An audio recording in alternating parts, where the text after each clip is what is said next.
Ghoster, pour moi, c'est le degré zéro de la communication et de l'humanité. C'est d'une lâcheté sans nom, je trouve ça inqualifiable.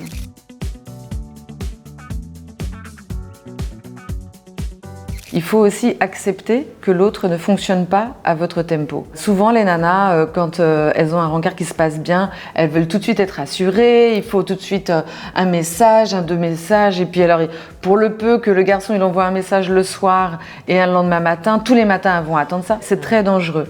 Il faut juste en parler et essayer d'évaluer quel est le rapport de l'autre avec son téléphone et la communication non verbale. Il y a des gens qui peuvent être très enthousiastes, qui pensent juste pas à le dire.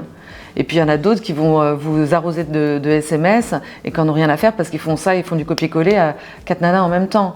Donc je pense qu'encore une fois qu'il faut faire confiance à son intuition. Si on ne reçoit pas de message après un chouette date et qu'on envoie et qu'on n'a toujours pas de réponse, bon bah ok, autant le savoir tout de suite, surtout ne pas s'acharner, surtout ne pas être dans l'attente à un moment donné si la personne n'a pas le courage d'assumer le fait que finalement pour lui le date s'est pas bien passé, bon bah next, pareil quoi. Et je voudrais juste ajouter une chose, le seul cas de figure où ghoster c'est une bonne chose, c'est quand on n'est pas en sécurité.